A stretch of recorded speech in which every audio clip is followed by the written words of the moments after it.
Mas e o discípulo? Como é que a gente consegue identificar esse discípulo? Como é que a gente consegue olhar para ele, olhar para nós e identificar o que é um discípulo ou nós como esse discípulo?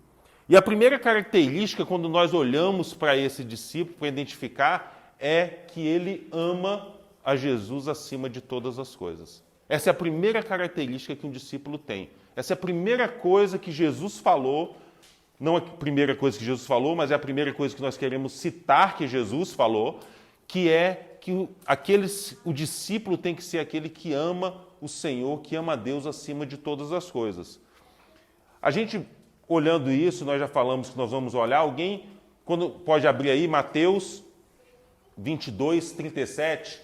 Aqui perguntaram para Jesus, mestre, quais são os maiores mandamentos? E Jesus responde para eles. Jesus responde aqui com os 2 dos maiores mandamentos. Jesus separou os mandamentos em 2. A gente sabe que os mandamentos dados foram 10 lá atrás, mas de repente, quando Jesus vai responder aqui, ele separa em 2 categorias.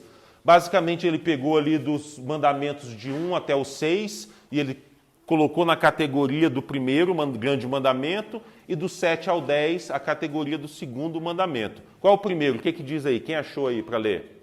Respondeu-lhe Jesus, amarás o Senhor teu Deus de todo o teu coração, de toda a tua alma e de todo o teu entendimento.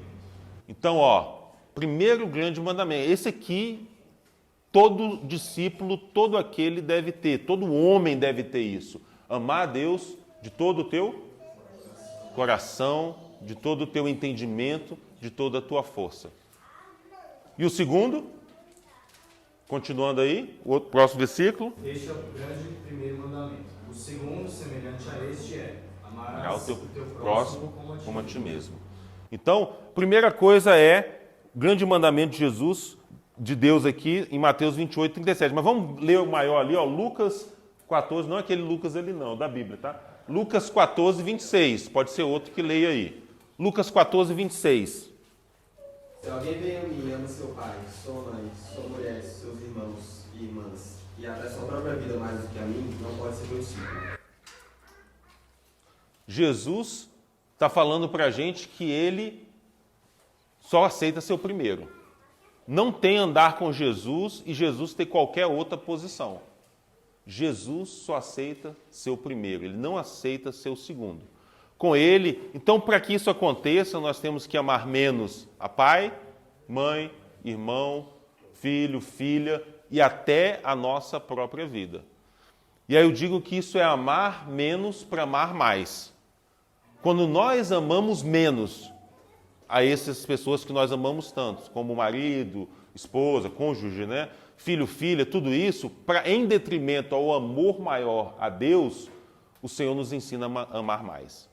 O Senhor nos ensina a amar melhor nossos pais, nossos parentes, nossos amigos, aqueles que estão ao nosso redor. Então, por isso, essa declaração de que quando nós amamos menos, nós podemos amar mais. Alguém pode abrir Lucas 9, 61 e 62? Aqui a gente vai ver o caso de alguém que quis muito andar com Jesus. Ele desejou amar, ele disse, mestre, eu vou te seguir. Ele já estava decidido. Ele passou naquele processo da mente todo que a gente falou, dos elementos, do pensamento, dos questionamentos. Ele pesou tudo e falou, esse é o mestre, eu vou segui-lo para onde quer que ele for. E ele falou para Jesus, mestre, eu vou te seguir. Quem pode ler aí? Ainda outro disse, vou seguir-te, Senhor, mas deixe-me primeiro voltar e despedir-me da minha família. Jesus respondeu, ninguém põe a mão no arado e olha para trás, é apto para o reino de Deus. Ele quis seguir a Jesus, mas de repente ele colocou Jesus em segundo lugar. Deixa-me primeiro ir cuidar dos meus, deixa eu cuidar dos meus parentes. Jesus falou o que para ele? A resposta? Todo aquele que põe a mão no arado e olha para trás não é digno do reino. Se você quer me seguir, se você quer andar comigo e você me coloca em segundo lugar, já não está mais comigo. Você não é digno do reino. E aí, no dia a dia, a gente vai saber por que optar, porque é uma escolha. Esse homem escolheu. Ele queria primeiro cuidar dos seus parentes. E Jesus falou, olha, você não é apto para o reino, você não é apto para mim. E todos os dias nós temos a oportunidade de fazer isso também. Porque a questão de amar a Deus sobre todas as coisas não é uma teoria. Não é só algo que nós aprendemos, como nós estamos falando da palavra aqui, e a gente fala, poxa, que legal, eu aprendi que a palavra diz que nós temos que amar a Deus em primeiro lugar, então eu amo a Deus em primeiro lugar. Mas é todo dia quando nós temos escolhas entre aquilo que é a vontade de Deus e aquilo que não é a vontade de Deus. O que eu vou fazer?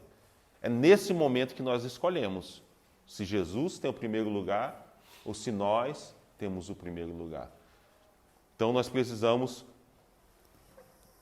lembrar disso.